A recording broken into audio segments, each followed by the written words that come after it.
എൻ്റെ പ്രിയപ്പെട്ടവരെ, അനുദിന അനുഗ്രഹ പ്രാർത്ഥനയിലേക്ക് വരാം.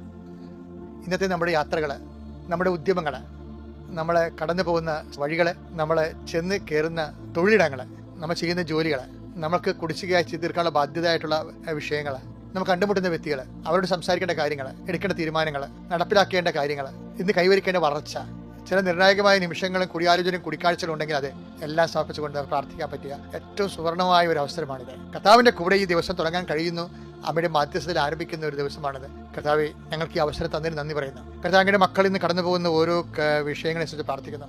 കർത്താവിൻ്റെ കരുണ മക്കളെ മേൽ ആവശ്യിക്കണം പ്രാർത്ഥിക്കുന്നു. പരീക്ഷയ്ക്ക് വേണ്ടി ഒരുങ്ങി പഠിച്ചുകൊണ്ടിരിക്കുന്ന കുഞ്ഞുങ്ങളുടെ പഠനങ്ങളെ സമയം വൃഥാവിൽ ചെലവഴിക്കാതെ നന്നായി പഠിക്കുവാനും, പഠിക്കുന്ന മനസ്സിൽ പതിഞ്ഞു നിൽക്കുവാനും, മനസ്സിൽ പതിഞ്ഞു നിൽക്കുന്നത് പരീക്ഷയെ പരിപാലിക്കുവാനും, കർത്താവെ, കുഞ്ഞുങ്ങൾക്ക് വരാൻ പോകുന്ന ചോദ്യങ്ങൾ, പരീക്ഷ പേപ്പറുള്ള ചോദ്യങ്ങൾ എന്താണെന്ന് ഞങ്ങൾക്കറിയാം.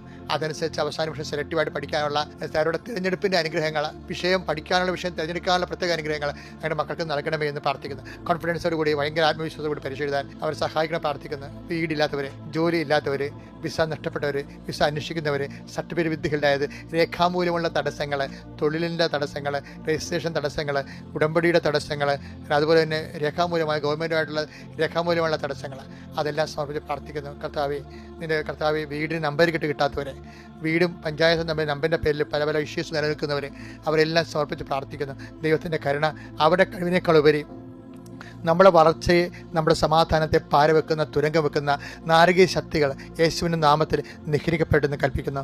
എൻ്റെ കർത്താവിൻ്റെ ഉന്നതമായ നാമത്തിൽ, സഭയുടെ അധികാരത്തിൽ, കുരിശിൻ്റെ അടയാളത്തിൽ നിങ്ങളുടെ രോഗങ്ങൾ, രോഗപീഠകൾ, വേദനകൾ, ഒരു പല്ലുവേദനയാണെങ്കിൽ ഒരു ദിവസം മുഴുവൻ കളയും മനുഷ്യൻ്റെ. അവന് പിന്നെ ഭക്ഷണം കഴിക്കാനും തോന്നത്തില്ല, സംസാരിക്കാനും തോന്നത്തില്ല, വെറുതെ താടിക്കുന്ന റിപ്പോർട്ടിങ്ങനെ കാണാം. ഓരോരോ വേദനയാൽ ചിലർക്ക് ബ്ലീഡിങ് വന്നാൽ തീരത്തില്ല, ചിലർക്ക് ഭയങ്കര വയറുവേദനയായിരിക്കും, ചിലർക്ക് ഭയങ്കര നടുവേദനയായിരിക്കും. ഇങ്ങനെ ഏതെല്ലാം സ്ഥലങ്ങളിൽ വേദനയുണ്ട് അവിടെയെല്ലാം കർത്താവിൻ്റെ തിരുമുറുവാർന്ന് വർദ്ധകരം വെച്ചുകൊണ്ട് വേദനയിൽ നിന്ന് രക്ഷപ്പെടാനും, സമാധാനത്തോടെ നിന്ന് ജീവിക്കാനും ദൈവത്തിൻ്റെ കാരണങ്ങൾ ആവശ്യിക്കട്ടെ. മക്കളെക്കുറിച്ച് വേദനിക്കുന്ന മാതാപിതാക്കന്മാർ, മക്കളുടെ ദുർനടപ്പ് കൊണ്ടും, കുഞ്ഞുമക്കളുടെ രോഗങ്ങൾ കൊണ്ടും, മക്കളുടെ കാര്യങ്ങൾ ചെയ്തു തീർക്കാൻ പറ്റുന്നില്ല എന്നുള്ള അപരാധി കൊണ്ടും വിഷമിക്കുന്ന മാതാപിതാക്കന്മാരുണ്ട്. മക്കൾക്ക് വേണ്ട വിധം നല്ല ഭക്ഷണമോ വേണ്ട കാര്യങ്ങൾ ക്രമീകരിക്കാൻ പറ്റാതെ കിടപ്പിലായി പോയ മാതാപിതാക്കന്മാരുണ്ട്. അവർ വിഷമിക്കുന്നുണ്ട്.